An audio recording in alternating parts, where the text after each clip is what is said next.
목적이 이끄는 삶 10번째 예배의 중심, 이 주제를 가지고서 오늘 함께 공부하도록 하겠습니다. 여러분 목적이 이끄는 삶 103페이지를 피시면 되겠어요. 목적이 이끄는 삶 103페이지. 자, 거기에 보면은 예배의 중심 이렇게 되어 있죠. 그리고 금방 읽은 본문의 말씀이 다시금 나와요. 다시 한번 말씀을 읽도록 하겠습니다. 또한 너희 지체를 불의의 병기로 죄에게 드리지 말고 오직 너희 자신을 죽은 자 가운데서 다시 산 자같이 하나님께 드리며 너희 지체를 의의 병기로 하나님께 드리라.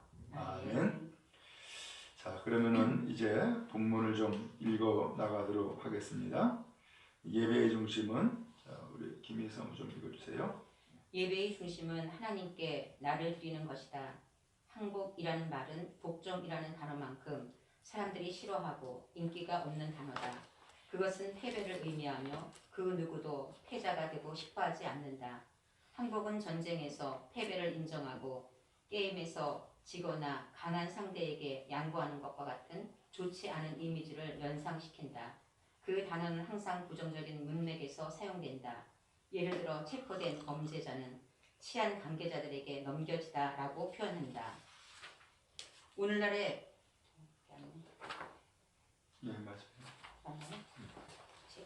오늘날의 경쟁적인 문화 속에서 우리는 노력하고 시도하는 것을 멈추지 말고 절대 포기하지 말고 절대로 항복하지 말라고 배웠다. 그래서 우리는 항복하는 것에 대해 많이 듣지 못했다. 만약 승리가 모든 것이라면 항복이라는 것은 생각할 수조차 없는 것이다. 우리 또한 양보하고 맡기고 순종하고 항복하는 것보다는 승리하고 성공하고 극복하고 정복하는 것에 대해 이야기하는 것을 더 좋아한다. 하지만 하나님께 항복하고 나 자신을 내어드리는 것은 예배의 중심이다. 하나님의 위대한 사랑과 자비에 반응하는 것은 자연스러운 것이다. 우리는 우리 자신을 그분에게 드린다. 하지만 이는 두려움이나 의무감에서가 아니라 사랑으로 하는 것이다. 그가 먼저 우리를 사랑하셨기 때문이다. 로마서의 11장을 할애해 하나님의 엄청난 은혜에 대해 설명한 후 바울은 우리의 삶을 하나님을 예배하는 데 온전히 드릴 것을 권고한다. 친구들이여, 하나님은 우리에게 위대한 자비를 베푸셨으니 여러분 자신을 산 제사로 하나님께 드리시오. 그를 섬기고 기쁘시게 하는 데에 헌신하시오. 이것이 여러분이 드려야 할 진정한 예배입니다. 로마서 12장 1절 말씀. 예, 잘 읽으셨어요. 거기 TEV 이렇게 되어 있는데 투데이 잉글리시 버전 이렇게 되어 있습니다. 그래서 우리는 보통 개역 성경을 쓰고 있는데 이 책에서는 여러 가지 번역을 고루고루 쓰고 있어요. 그래서 이 성경 본문을 가지고서 보다 쉽게 이해할 수 있도록 그렇게 여러 가지 번역을 썼다는 것을 참고로 기억하시면 되겠어요. 자, 그러면 금방 읽은 것을 다시 한번 간단하게 좀 설명을 한다 그러면은 예배의 중심이 뭐냐라는 거예요. 오늘 함께 나누고자 하는 주제가 예배의 중심이죠. 예배의 중심이 뭐냐? 하나님께 누구를 드리는 거라고요? 나를 드리는 거다. 이게 예배의 중심이다. 이렇게 표현을 했어요. 하나님께 나를 드리는 거다. 근데 우리가 예배를 매번 드리지만 예배를 드리는 것이 무엇인지 간혹 혼돈할 때가 있어요. 예배 드리는 게 뭐냐? 아, 찬송하는 거야. 혹은 기도하는 거야. 혹은 설교 듣는 거야. 혹은 헌금하는 거야. 아니면 교제를 나누는 거야. 뭐 이렇게 따로따로 떼어놓고서는 생각하거나 아니면 따로따로 떼어놓고 그것을 예배의 중심이라고 생각하는 경향이 우리에게 있을 수 있어요. 그런데 오늘 이 책은 성경 말씀에 근거해서 분명히 우리에게 이야기를 하고 있는 거예요. 예배의 중심이 뭐냐? 나를 드리는 거다. 나를 드리는 거다. 그러니까는 교회 나가서 예배를 드린다라고 하면은 곧 한마디로 표현하면 누구 드리는 거라고요? 나를 드리는 거다. 나를 드리는 거다. 이것을 우리는 늘 기억해야 되겠어요. 자, 그래서 여기에 항복이라고 하는 단어 혹은 복종이라는 단어 이렇게 좀 설명을 하고 있는데, 항복은 전쟁 용어죠. 그리고 또 이 항복이라고 하는 것은 마치 우리가 우리의 신체를 포기하는 거잖아요. 항복 그러면은 그야말로 지금까지는 죽을 똥살똥하고서는 맞붙어 싸우다가도, 항복 그러면은 이제는 나 자신의 모든 것을 다 포기하는 거예요. 그래서 심지어는 상대방이 죽여도 내가 어떻게 할 수 없는 그런 상황에 빠지는 것이 항복이라고요. 하나님 앞에 바로 이 항복하는 것, 그리고 나 자신을 드리는 것, 이게 예배라는 거예요. 하나님 앞에 항복하는 것, 그리고 나 자신을 드리는 것, 이게 예배라는 거예요. 자, 그러니까 오늘 하나님 앞에서 항복한다? 쉽겠어요, 어렵겠어요? 이게 쉽지가 않아요. 우리가 알듯이 하나님 앞에이지만, 세상 앞에서는 물론이지만 하나님 앞에서 나를 항복한다? 이게 쉬운 일이 아니라고요. 왜냐하면 많은 사람들이, 대부분의 사람들이 항복하려고 그러지 않아요. 나를 포기하려고 하지 않아요. 내 목숨 내놓으려고 하지 않아요. 어떻게 해서든지 살려고 그러고 어떻게 해서든지 이기려고 그러지 항복하려고 하지 않는단 말이에요. 그런데 오늘 여기 책에서 오늘 우리에게 제시하는 것은 예배는 하나님 앞에 항복하는 거고 나 자신을 드리는 거다. 이렇게 표현을 했어요. 그래서 이것을 로마서 12장 1절에서 표현했죠. 여러분 자신을 산 제사로 하나님 앞에 드리시오.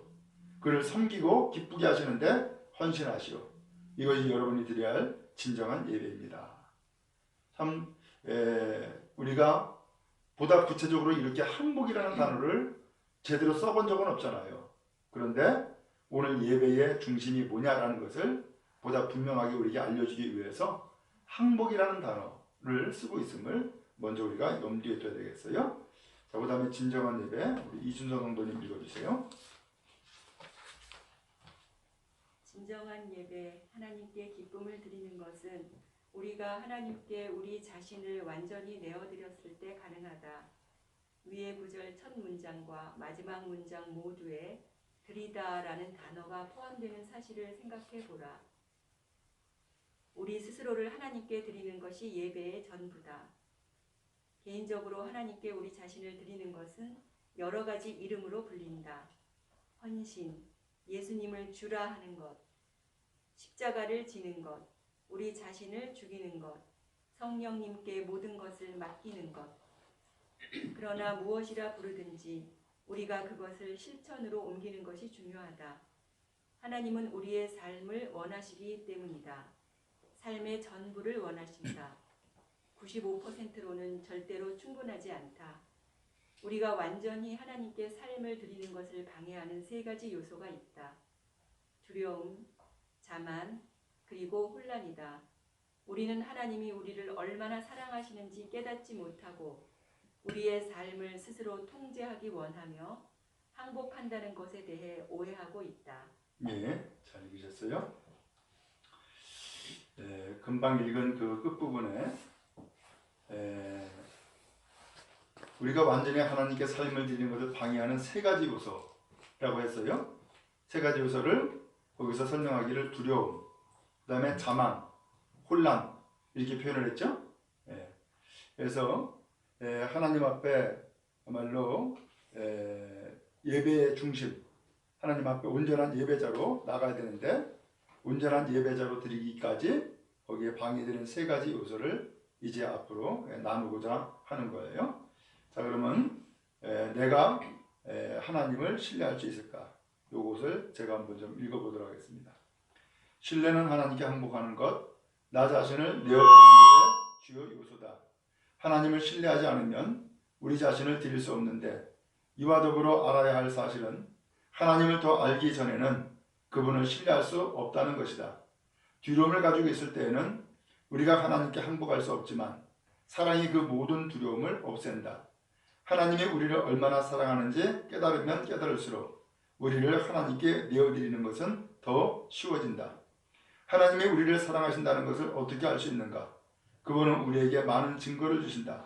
하나님은 우리를 사랑한다고 말씀하신다. 시편 145편 9절. 그분은 우리에게 눈을 떼지 않으신다. 시편 139편 3절. 그분은 우리의 삶의 아주 작은 부분까지 돌보신다. 마태복음 10장 30절.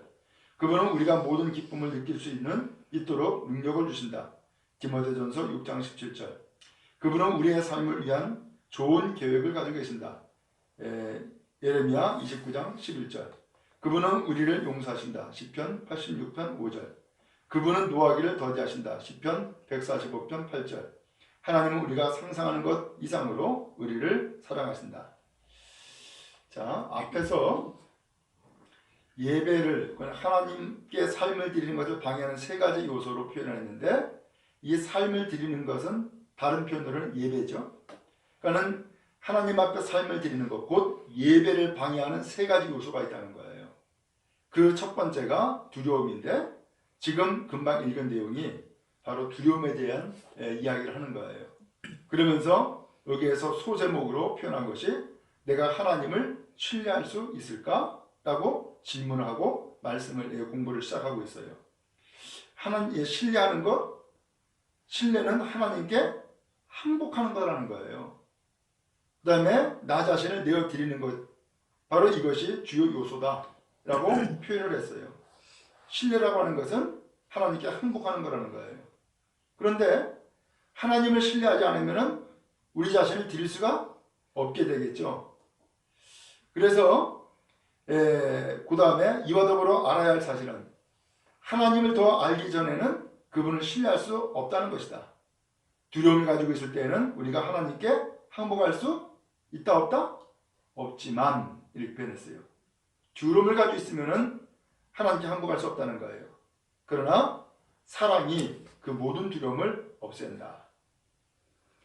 결국 하나님 앞에 예배를 드리는 것은 하나님 앞에 항복하는 것인데, 그래서 우리의 중심을 하나님 앞에 드리는 것인데, 그렇게 드리지 못하는, 하나님 앞에 온전한 예배를 드리지 못하는 그 원인 가운데 하나가 바로 두려움, 곧 신뢰하지 못함이라고 표현하고 있는 거예요. 신뢰하지 못함, 하나님을 믿지 않는다는 거예요. 두려움에 빠진다는 거예요. 바로 이것을 같은 표현으로 하고 있어요. 그렇지만 하나님의 사랑을 깨달아 알면 오늘 우리는 하나님 앞에 드릴 수 있게 된다는 거예요. 그러니까 오늘 중요한 것은 하나님을 신뢰하기까지는 하나님의 사랑을 깨달아 아는 것이 무엇보다 중요하다라고 하는 것을 이야기를 하고 있는 거죠. 자, 그 다음에 계속 좀 읽어봅시다. 이것을 가장 극적으로 우리 이성화 청년 좀 읽어보세요. 이것을 가장 극적으로 표현하는 것이 하나님이 우리들 위해 당신의 아들을 희생하신 것이다. 우리가 아직 죄인 되었을 때 그리스도께서 우리들을 위하여 죽으심으로 하나님께서 우리에게 대한 자기의 사랑을 확증하셨느니라. 로마서 5장 8절. 우리가 하나님께 얼마나 중요한 존재인지 알고 싶다면 그리스도가 십자가 위에서 팔을 벌리고 계시면서 나는 너를 이만큼 사랑한다. 너 없이 사느니 차라리 죽음을 택하겠다라고 말씀하신 것을 보라. 하나님은 잔인한 노예 감정이나 거친 폭력을 사용해 강제로 굴복시키려는 분이 아니시다. 그분은 우리의 의지를 깨지 않고 우리를 설득하려고 하시기 때문에 우리가 자유롭게 하나님께 우리를 내어드릴 수 있게 하신다. 하나님은 사랑하는 분이시고 자유케 하는 분이시다. 그리고 그분께 삶을 드릴 때 우리는 구속이 아닌 자유를 누린다. 우리가 자신을 완전히 예수님께 드리면 우리는 그분이 폭군이 아닌 구세주라는 것, 형사가 아닌 형제라는 것, 그리고 독재자가 아닌 친구라는 것을 발견한다. 예, 좋습니다. 이제 앞서서 이제 사랑을 깨달아 알면 우리 자신을 내어드리는 것이 쉽다라고 표현을 했는데, 이 사랑을 가장 완벽하게 극적으로 표현한 것이 바로 하나님이 그의 아들을 우리를 위해서 내어주신 것이 사랑의 완전한 표현이라는 거예요. 그 아들이 바로 예수님이죠. 그래서 로마서 5장 8절이 말씀을 했어요. 우리가 아직 죄인 되었을 때 그리스도께서 우리를 위하여 죽으심으로 하나님께서 우리에게 대한 자기의 사랑을 확증하셨느니라. 그러므로 오늘 우리가 하나님 앞에서 얼마나 중요한 존재인가 라고 하는 것을 알고 싶다면 바로 예수님을 생각하라는 거예요. 하나님께서 예수님을 통해서 우리에게 주신 그 사랑을 기억하라는 거예요. 오늘 하나님은 우리를 사랑하시는데 그 사랑이 어디까지냐? 오늘 우리를 위해서 십자가 달려 죽으시기까지 사랑하신다고 말씀을 하고 있어요. 오늘 이 사랑을 우리가 체험하고 이 사랑을 경험하는 것이야말로 가장 복된 일이요 놀라운 일이라 할 수 있겠어요. 자, 그 다음에 두 번째인데 자만이에요. 우리의 한계를 인정하기. 자, 김일사 한번 좀 읽어주세요. 우리 자신을 완전히 항복하게 하는 것을 방해하는 두 번째 요소는 우리의 교만이다. 우리는 우리가 단순히 피조물이고 모든 것을 책임지는 사람이 아니라는 사실을 인정하려 하지 않는다. 이것이 가장 오래전부터 내려오는 유혹이다. 너희 눈이 밝아 하나님과 같이 되어 창세기 3장 5절 그 욕구, 완전히 통제하려는 욕심이 우리가 살면서 받는 스트레스의 원인이다. 삶은 싸움이다. 하지만 대부분의 사람들은 우리가 야곱처럼 하나님과 싸우고 있다는 사실을 깨닫지 못하고 있다. 싸움을 통해서 하나님같이 되길 원하지만 우리가 그 싸움에서 이길 방법은 전혀 없다. A.W. 토저는 말한다. 많은 사람들이 아직도 불안한 마음으로 살아가고 있고 아직도 인생의 의미를 찾고 있으며 아직도 앞으로 나아가지 못하는 이유는 그들이 아직 스스로를 완전히 버리지 않았기 때문이다. 우리는 아직도 우리 자신을 상대로 명령하고 있고 우리 안에서 하나님이 하시는 일에 간섭하려고 한다. 예, 일단 거기까지요. 하나님 앞에 항복하는 것을 방해하는 두 번째 요소로 교만이라고 표현을 했어요. 교만. 근데 우리가 이 교만이라고 하는 것을 사실 잘 인정을 하질 않아요. 혹은 잘 인정을 못해요. 왜냐하면 이 교만이라고 하는 것을 본인 스스로도 잘 모르기 때문에 그래요. 그러면 교만이 뭐냐? 이 교만을 거기 네 번째 줄부터 보면은 그 욕구, 완전히 통제하려는 욕심이 우리가 살면서 받는 스트레스의 원인이다. 이렇게 표현했어요. 무슨 얘기인가 하면은 나 자신의 삶을 내가 통제하려고 그래요. 나 자신의 삶을. 내가 완전하게 컨트롤 타워가 되어가지고서 내 자신의 삶을 내가 통제하려고 그래요. 바로 이것을 욕심이라고 표현을 했어요. 통제라는 욕심. 이게 스트레스의 원인이라는 거예요. 오늘 그러면서 하나님 앞에 나 자신을 완전하게 항복시켜야 되는데 내가 나 자신을 통제하려고 하다 보니까는 항복이 안 된다는 거예요. 바로 이것을 이 책에서는 우리의 교만함이다. 이렇게 표현하고 있는 거예요. 그래서 토조의 말을 여기서 예를 들어서 표현했는데 많은 사람들이 아직도 불안한 마음으로 살아가고 있고 아직도 인생의 의미를 찾고 있으며 아직도 앞으로 나아가지 못하는 이유는 그들이 아직 스스로를 완전히 버리지 않았기 때문이다. 우리는 아직도 우리 자신을 상대로 명령하고 있고 우리 안에서 하나님이 하시는 일에 간섭하려고 한다. 하나님이 하시는 일조차도 내가 통제하거나 간섭하려고 한다는 거예요. 그리고 오늘 우리 자신에 대해서도 너 그러면 안 돼. 아니면 너 그래야 돼. 그리고 너는 그렇게 할 수 있어. 라고 하면서 나 자신을 내가 통제한다는 거예요. 바로 이것이 오늘 우리가 하나님 앞에 완벽하게 항복하는 방해 요소다. 라고 표현하고 있어요. 자, 그 다음에 우리 이준영 도님 맨 아래줄부터 좀 읽어주세요. 우리는 하나님이 아니며 절대로 그렇게 될 수 없다. 인간일 뿐인 것이다. 우리가 하나님이 되려고 노력하면 우리는 결국 사탄과 같이 된다. 왜냐하면 사탄 역시 하나님이 되기 위해 노력했기 때문이다. 머리로는 우리가 인간일 뿐임을 알지만 마음으로는 받아들이지 못하는 것이 우리의 모습이다. 우리가 인간이라는 사실에 대해 지적으로 동의하지만 스스로의 한계에 직면하면 초조해하고 분노하며 키가 더 크거나 혹은 작거나 더 똑똑하고 더 힘이 세고 더 재능이 많고 더 아름답고 더 부유하기를 바라는 것이다. 모든 것을 갖고 싶어하고 모든 것을 하기를 원하면서 그렇게 되지 않으면 화를 낸다. 그리고 하나님이 우리가 갖고 있지 않은 어떤 것을 다른 사람에게 주셨음을 발견할 때 우리는 질투하고 시기하며 자기 연민에 빠진다. 예, 잘 읽으셨어요? 거기 읽은 첫 마디가 우리는 하나님이 아니면 절대 그렇게 될 수 없다. 이게 무슨 소린가 하면은 하나님 앞에 오늘 우리가 우리의 삶을 완벽하게 통제하려고 그러고 심지어는 하나님 하시는 일에 간섭까지 하려고 한다는 거예요.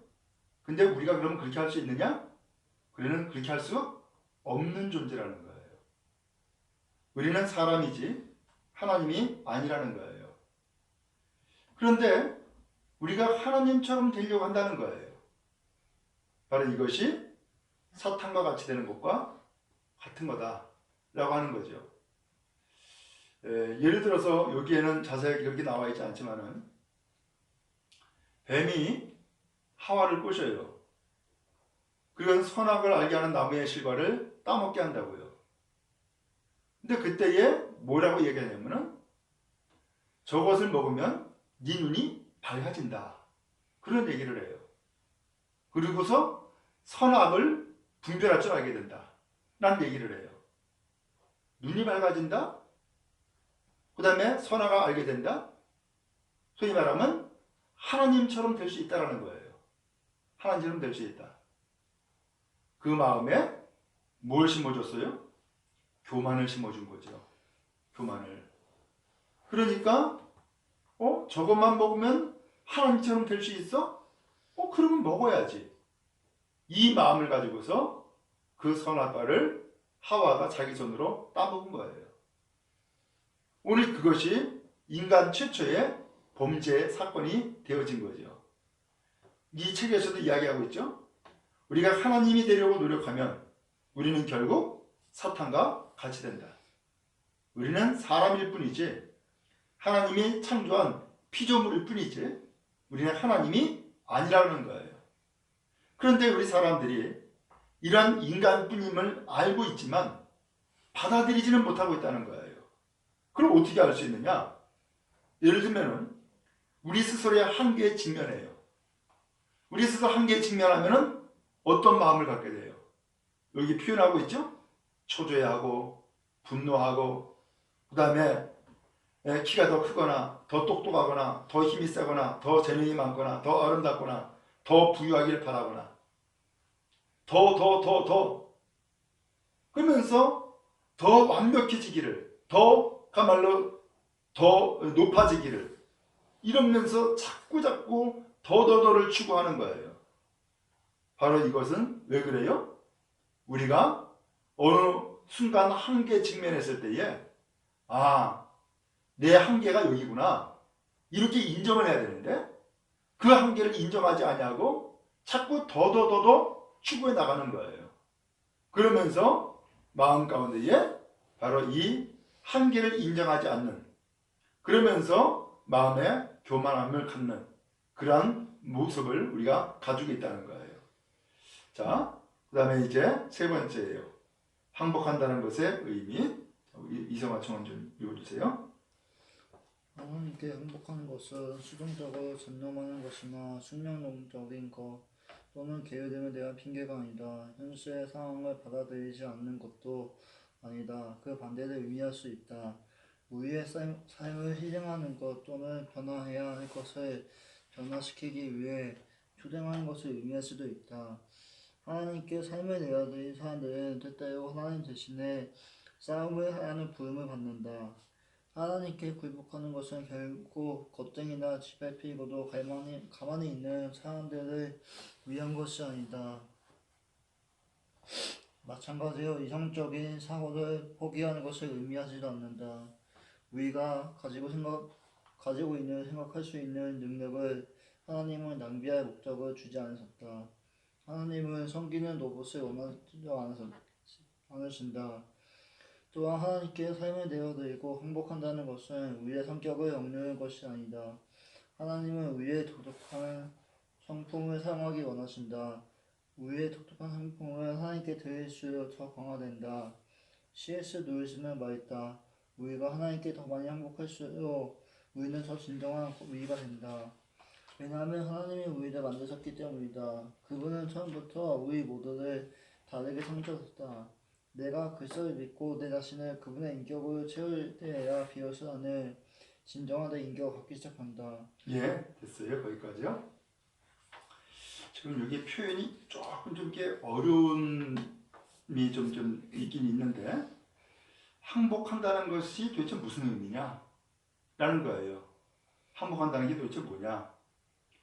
첫 번째 줄에 하나님께 항복하는 것은 수동적으로 단념하는 것이나 숙명론적인 것 또는 게으름에 대한 핑계가 아니다. 이렇게 표현했어요. 그 다음에 또 여섯 번째 줄에 보면은 하나님께 굴복하는 것은 결코 겁쟁이나 짓밟히고도 가만히 있는 사람들을 위한 것이 아니다 라고 했어요. 그 다음에 그 아래 문단에 보면은 또한 하나님께 삶을 내어드리고 항복한다는 것은 우리의 성격을 억누르는 것이 아니다 이렇게 표현했어요. 지금 아니다 이렇게만 표현하고 있죠. 그럼 도대체 항복이라는 게 뭐냐 라고 하는 거예요. 항복이라는 게 뭐냐. 그러면서 보다 구체적으로 좀 나와 있지는 않는데 그 다음에 그 표현이 좀 쉽게 우리가 좀 와닿을 수 있도록 표현해 주고 있어요. 제가 한번 읽어볼게요. 항복은 순종을 통해 가장 잘 표현된다. 우리는 그분이 요구하는 모든 것에 대해 예, 주님이라고 말하는 것이다. 사실 아니요, 주님이라고 말하는 것은 모신이 될 수밖에 없는데 우리가 순종하기를 거부하면서 예수님을 주님이라고 부를 수 없기 때문이다. 베드로는 밤새 고기를 한 마리도 잡지 못하면서도 예수님이 다시 시도해보라고 하신 말씀에 항복하고 순종했다. 시몬이 대답하여 가로되 선생이여 우리들이 밤이 맞도록 수고를 하시되 얻은 것이 없지만은 말씀에 의지하여 내가 그물을 내리리다 하고 항복한 사람은 하나님의 말씀이 이해가 되지 않아도 순종한다. 자, 그러면은 항복한다는 것은 뭐냐? 여기서 중간에 설명을 펴냈는데 순종을 통해서 표현된다는 거예요. 항복이라고 하는 것은. 그러면서 예를 들어서 시몬 베드로를 이야기를 했어요. 시몬 베드로가 밤새 고기잡이 했죠? 근데 아무것도 못 잡은 거예요. 근데 이제 새벽녘에 항구로 돌아와요. 근데 거기에서 예수님 만나고 그리고 예수님이 이 베드로에게 이야기하죠. 깊은 데 가서 그물 내려 고기를 잡으라는 거예요. 그런 이야기를 듣고서 시몬이 대답하죠. 선생님, 우리들이 밤이 맞도록 수고를 했지만 얻은 것이 없습니다. 그렇지만 말씀에 의지하여 내가 그물을 내리리이다. 오늘 항복한 사람, 하나님의 말씀이 이해가 되지 않아도 뭐 한다고요? 순종한다는 거예요. 이 사람이 항복한 사람이라는 거예요. 아, 그러니까 이 표현을 통해서 보면은 항복한 사람은 누구냐? 순종하는 사람이구나 라는 것을 알 수 있죠. 항복한 사람 누구냐? 순종하는 사람이구나. 그러므로 순종이 예배의 중심이 될 수 있고요. 그 다음에 이 순종이 나 자신을 하나님 앞에 드리는 것이라 할 수 있겠어요. 자, 그 다음에 완전히 내어드린 김희선 먼저 읽어주세요. 완전히 내어드린 삶의 또 다른 면은 신뢰다. 아브라함은 어디로 가든지 모르면서도 하나님이 이끄신 대로 따라갔다. 한나는 언제인지 모르지만 하나님의 계획된 시간을 기다렸고 마리아는 어떻게 될지 모르면서 기적을 기대했다. 그리고 요셉은 왜 이런 일들이 벌어지는지 모르면서 하나님의 목적을 신뢰했다.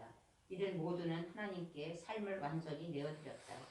우리가 다른 사람들을 주관하거나 우리의 생각을 강요하고 상황을 통제하려고 애쓰는 대신에 모든 것을 하나님께 맡길 때 우리는 하나님께 항복했음을 알 수 있다. 모든 것을 내려놓고 하나님이 일하시게 하라. 항상 우리가 책임을 져야 할 필요가 없다. 성경은 이렇게 말한다. 너희 삶을 주님께 드리고 인내하며 기다려라. 더 열심히 노력하기보다는 더 많이 신뢰해야 한다.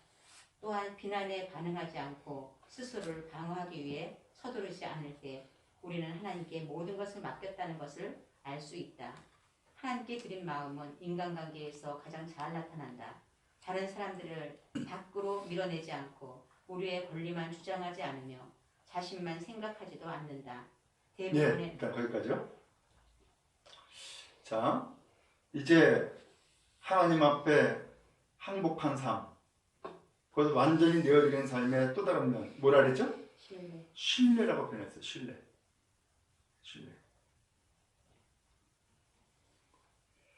앞에서는 순종을 배웠어요.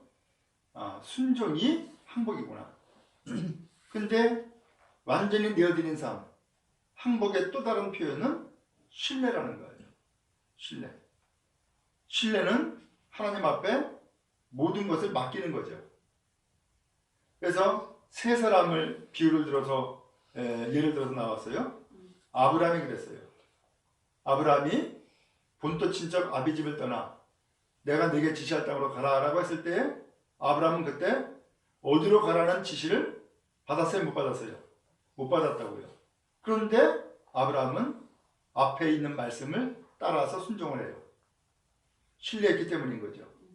그래서 창세기 12장 8절인가에서 보면은 아브라함이 말씀을 따라갔다는 표현을 해요. 말씀을 따라갔다. 곧 그 말씀에 순종했다는 얘기죠. 그 다음에 한나도 마찬가지였죠. 한나는 아기가 없어서 하나님의 전에 나가서 그야말로 통곡하면서 울었어요. 기도했어요. 그런데 그 선지자가 하나님께서 은혜를 베풀어 주길 원한다 라고 하는 이야기를 듣고서는 그걸 응답으로 받았어요. 그걸 기다렸어요. 정말로 아이를 잉태하게 되죠. 마리아도 그랬어요. 마리아도 앞일이 어떻게 될지를 사실은 몰라요. 근데 천사가 전해준 그 말을 전적으로 신뢰했죠. 그러니까 주의 계시종이오니 주의 말씀대로 내게 이루어지이다 하고서 순종을 한 거예요. 그러므로 이 순종은 그러므로 완전히 내어드리는 삶의 또 다른 면은 신뢰라는 거예요. 신뢰. 그러므로 신뢰가 하나님 앞에 온전히 예배드리는 아주 중요한 중심이 되어지는 거죠. 자, 그래서 아래에서 5번째 줄에 보면은 모든 것을 내려놓고 하나님이 일하시게 해라. 내려놓으라는 거예요. 그 다음 절에 보면은 너의 삶을 주님께 드리고 인내하며 기다리라. 시편 37편 7절이에요. 더 열심히 노력하기보다 더 많이 신뢰해야 된다. 근데 우리는 뭔가 자꾸 하려고 그러죠. 노력하려고 그래요. 그런데 더 열심히 노력하기보다 신뢰하라는 거예요. 이게 더 중요하다는 거죠. 자, 그 다음에 대부분의 사람들이 금방 누구 읽었죠? 우리 이상성 선생님 읽어주세요. 대부분의 사람들이 항복하기에 가장 어려워하는 부분이 바로 돈이다. 많은 사람들은 생각한다. 나는 하나님을 위해 살고 싶다. 하지만 나는 또한 돈도 많이 벌어 편안하게 살고 은퇴하고 싶다. 그러나 은퇴는 하나님께 항복한 삶의 목표가 될 수 없다. 왜냐하면 우리 삶의 최대 관심인 돈과 하나님 사이에서 우리가 왔다 갔다 하기 때문이다. 예수님은 너희가 하나님과 재물을 겸하여 섬기지 못하느니라고 말씀하신다. 그리고 내 보물 있는 그곳에는 내 마음도 있느니라고 말씀하신다. 스스로를 항복하며 내어드린 가장 훌륭한 예가 바로 예수님이시다. 예수님이 십자가에 못 박혀 돌아가시기 전날 밤 예수님은 스스로를 하나님의 계획에 항복시키셨다. 아버지여, 아버지께는 모든 것이 가능하오니 이 잔을 내게서 옮기시옵소서. 그러나 나의 원대로 마옵시고 아버지의 원대로 하옵소서라고 기도하셨다.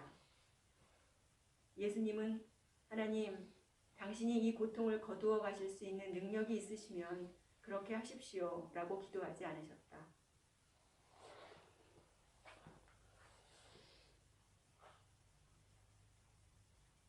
예수님은 하나님이 모든 것을 하실 수 있다는 것을 이미 믿고 계셨기 때문이다.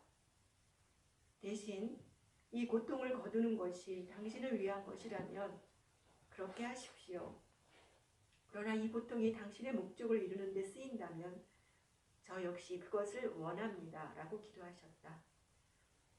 진정한 항복은 아버지, 만약 이 문제, 이 고통, 이 아픔 혹은 이 상황이 당신의 목적과 영광을 위해 필요하다면 거두지 마옵소서라고 말하는 것이다. 그 정도로 성숙하게 되는 것은 쉬운 일이 아니다. 예수님은 피땀을 흘리실 정도로 고민하셨다.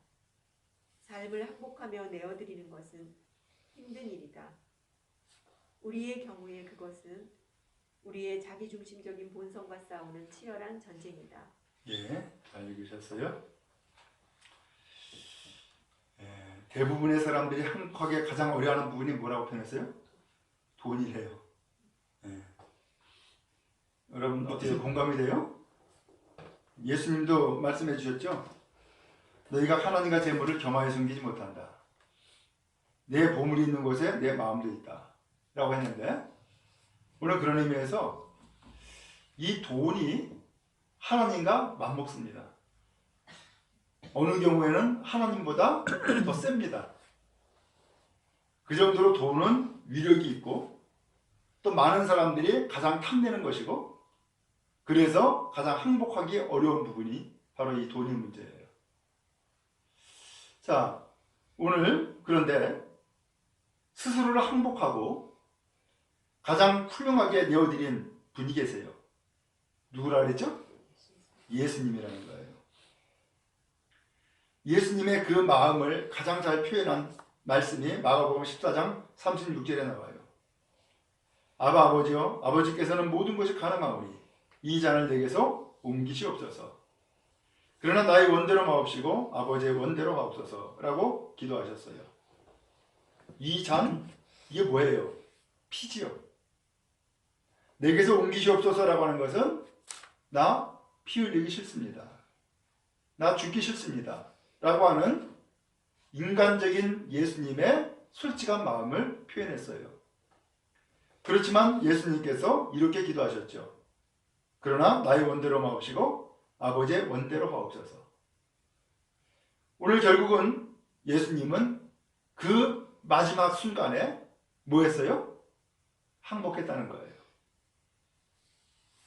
오늘 그렇게 해서 하나님을 전적으로 신뢰했기 때문에 이렇게 항복할 수 있었다라고 하는 거죠.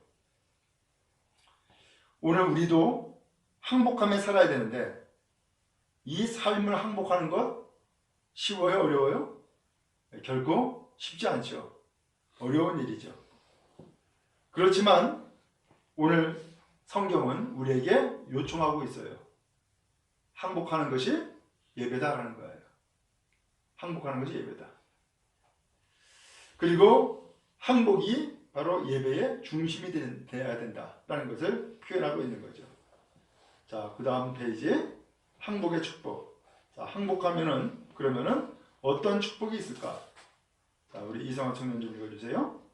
성경은 우리가 하나님께 우리의 삶을 온전히 내어드릴 때 누리는 복에 대해 명확하게 이야기한다.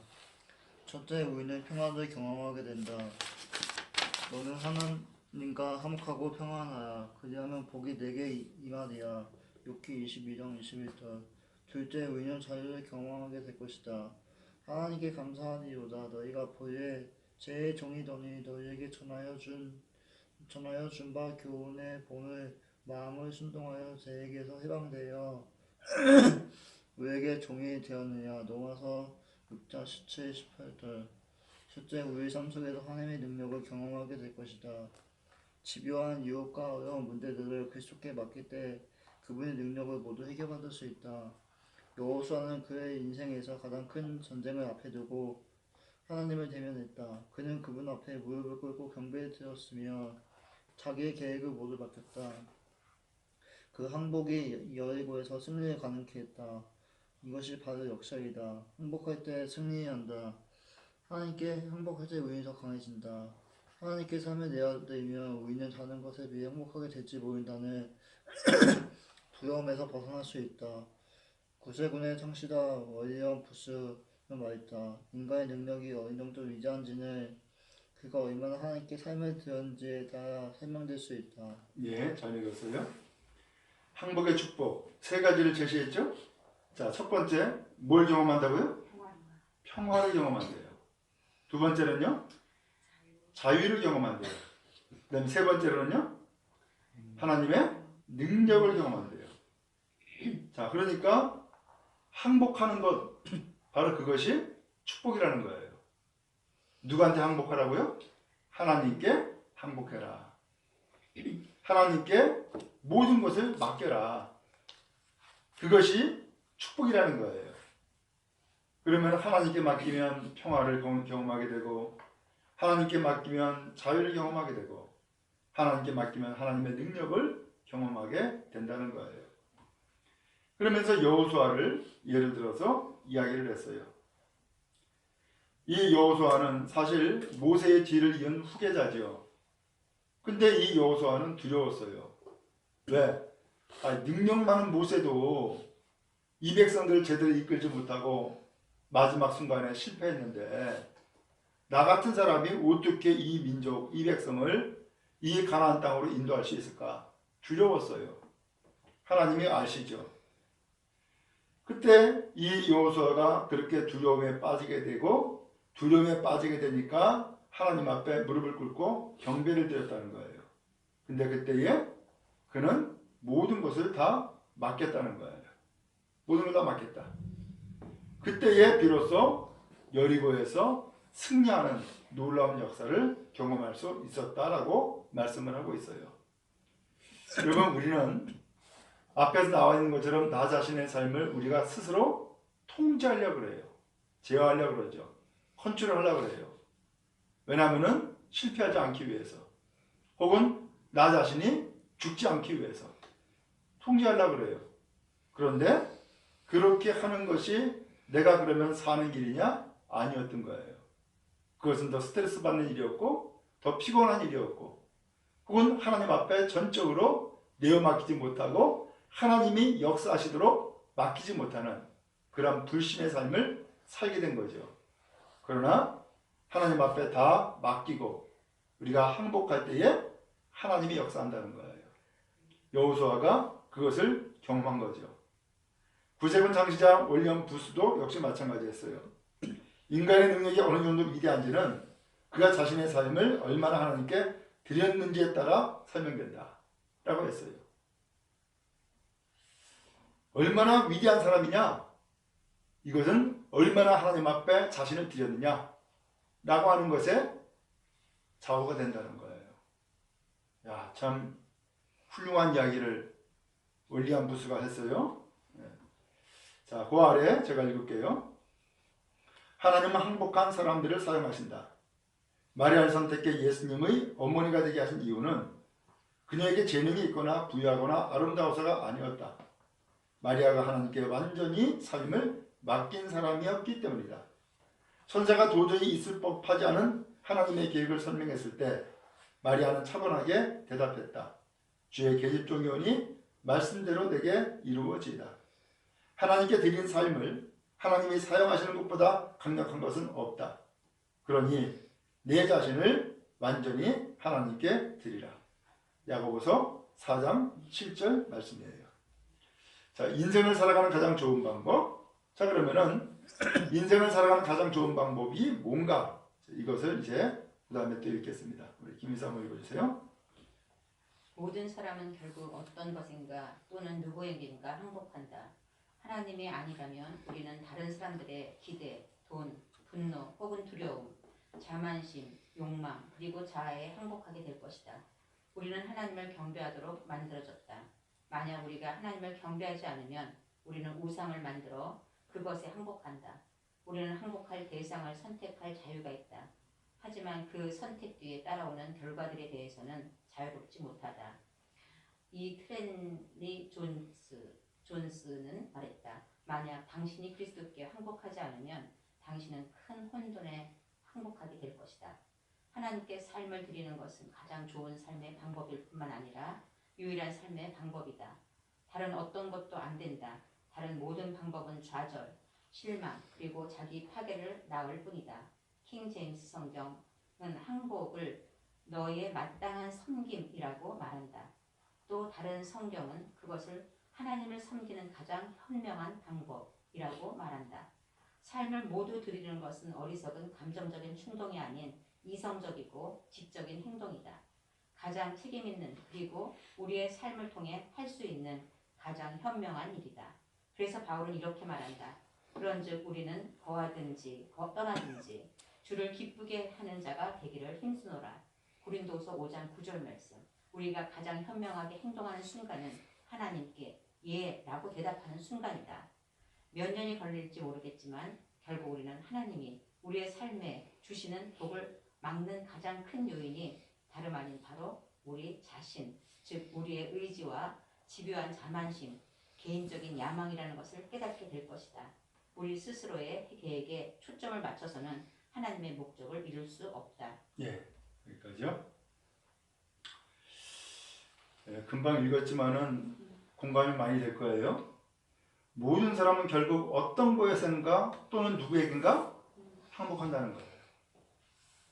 뭔가에 항복한다는 거예요.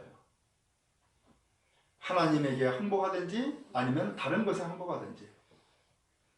그래서 다른 사람들의 기대, 돈, 분노, 혹은 두려움, 자만심, 욕망, 그리고 자아 이런 것에 항복하게 된다는 거예요. 만약 우리가 하나님을 경배하지 않으면 우리는 우리 우상을 만들어 그것에 항복한다. 그렇죠? 그리고 무엇인가에 항복하는 것이 있는 거예요. 무엇인가에. 근데 어디에 항복해야 되겠어요? 하나님께 항복해야 되는 거죠. 하나님께. 바로 그것이 하나님을 경배하는 것이고 하나님을 예배하는 거죠. 근데 하나님께 이렇게 항복하지 않고 다른 것에 항복하면은 결국은 그것은 그에게 우상이 된다는 거예요. 그리고 그 우상을 향하여서 항복함으로써 결국은 우상을 경배하는 결과를 가져오는 거죠. 그렇기 때문에 하나님께 항복하는 것이야말로 가장 좋은 삶이 된다는 거예요. 하나님께 항복하는 것이야말로. 그러면 하나님께 항복했느냐, 항복하지 않았느냐라고 하는 것은 우리 자신이 알 수가 있죠. 거기에 아래 보면은 몇 년이 걸릴지 모르겠지만 결국 우리는 하나님이 우리 삶에 주시는 복을 막는 가장 큰 요인이 다름 아닌 바로 우리 자신, 즉 우리의 의지, 집요한 자만심, 개인적 야망이라는 것을 깨닫게 될 것이다 라고 표현했어요. 내 의지가 바로 하나님 앞에 그야말로 나 자신을 드리는 그런 걸림돌이 되어지고, 혹은 집요한 자만심이 걸림돌이 되어지고 개인적인 야망이 걸림돌이 된다. 그리고 나 자신을 결코 항복시키지 않는 일이 된다라는 것을 표현하고 있는 거죠. 자, 그 아래부터 계속해서 읽겠습니다. 우리 이준호 감독님 좀 읽어주세요. 만일 하나님이 우리 안에서 당신의 가장 큰 일을 하려고 하신다면 바로 여기서부터 시작하실 것이다. 그러니 모두 하나님께 드리라. 과거의 후회, 현재의 문제들, 미래의 야망, 두려움, 꿈, 약점, 습관, 상처, 그리고 우리가 가진 열등감까지 이 모든 것을 하나님께 드리라. 그리스도를 우리 삶의 운전석에 앉으시게 하고 핸들에서 손을 떼라. 두려워하지 말라. 그분의 손 안에서 통제 불가능한 것은 없다. 그리스도가 지배하실 때 우리는 그 어떤 것도 감당할 수 있다. 우리는 다음과 같이 말한 바울처럼 될 것이다. 내게 능력 주시는 자 안에서 내가 모든 것을 할 수 있느니라.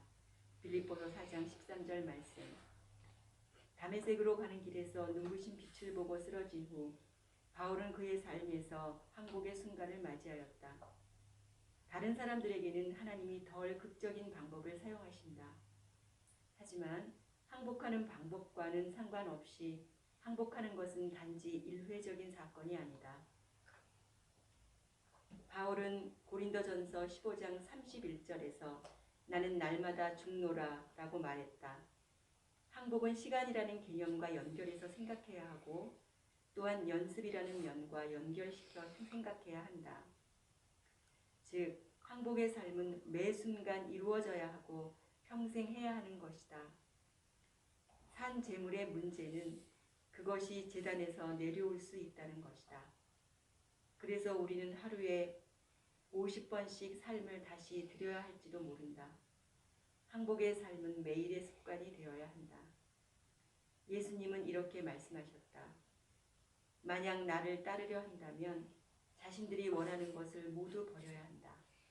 나를 따르기 위해 매일매일 자신들의 삶을 기꺼이 포기해야 한다. 예, 됐어요. 자, 만약 하나님이 우리 안에서 당신의 가장 큰 일을 하려고 하신다면 바로 여기서부터 시작하실 것이다. 그랬어요. 바로 여기서부터라고 하는 것은 우리가 항복하는 그 순간 혹은 앞에서 나와 있었던 하나님이 우리의 삶에 주시는 복을 막는 그 요인들, 바로 그것이 우리 자신이라고 표현했잖아요. 바로 이 우리 자신, 여기에서부터 하나님은 큰 일을 하시게 될 거라는 거예요. 그러면서 과거의 후회, 현재의 문제, 미래의 야망, 두려움, 꿈, 약점, 습관, 상처, 그리고 우리가 가진 열등감까지 이 모든 것을 하나님 앞에 드려라 라고 표현을 했어요. 자, 이것을 드려라라고 하는 것은 하나님 앞에 그대로 다 내놔라 혹은 드러내라 라고 하는 거죠. 여기서부터 시작한다는 거예요. 여기서부터. 자, 그러면서 바울 얘기를 했어요.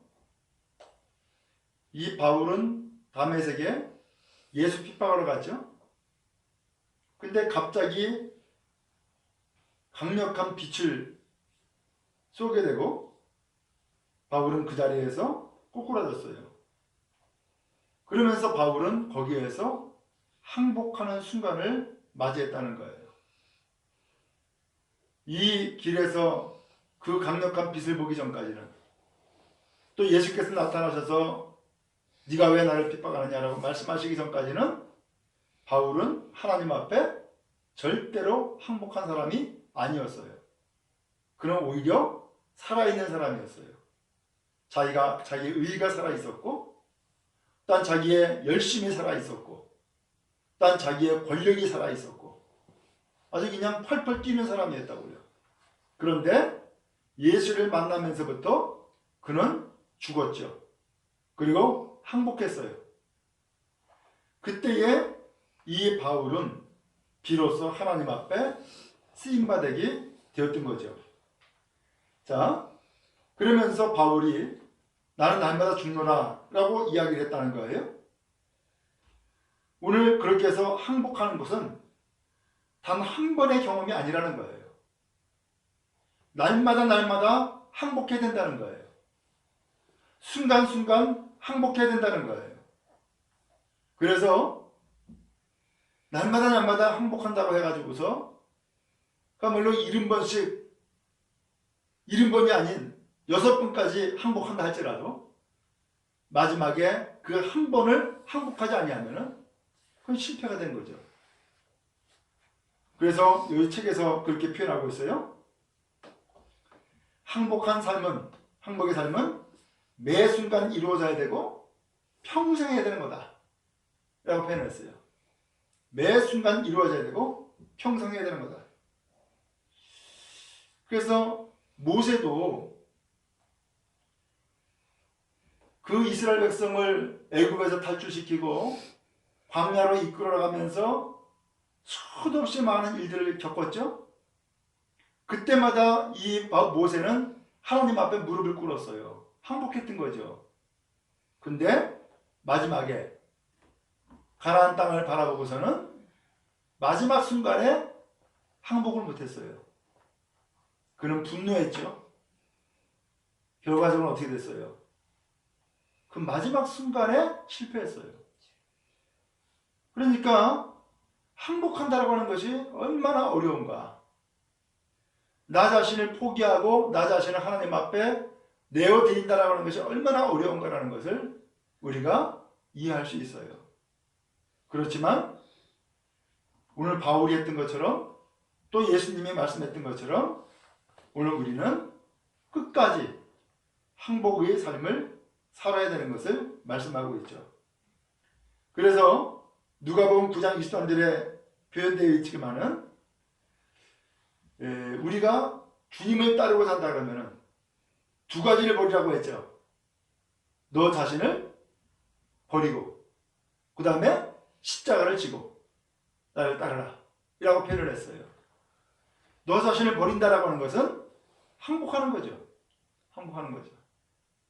오늘 정말로 마지막 순간에 하나님 앞에서 행복한 삶을 살기를 원한다면 매 순간 하나님 앞에 항복해야 된다는 것을 말씀하고 있어요. 자, 그다음 마지막 내용이에요. 한 가지 경고하고 싶다. 우리 이성화 청년님 읽어주세요. 한 가지 경고하고 싶다. 우리가 완전히 행복한 삶을 살기 결심할 때 그 결심에 따르는 시험이 있다. 때로는 그것이 불편하고 사람들이 좋아하지 않으며 비용이 많이 들거나 불가능해 보이는 일을 하게 되는 것을 의미할 수도 있다. 하려고 마음 먹은 것에 정반대인 것을 하게 되는 경우도 있다. 대학생 선교회創立따로 20세기의 가장 위대한 크리스천 지도자 가운데 한 사람은 빌 브라이트다.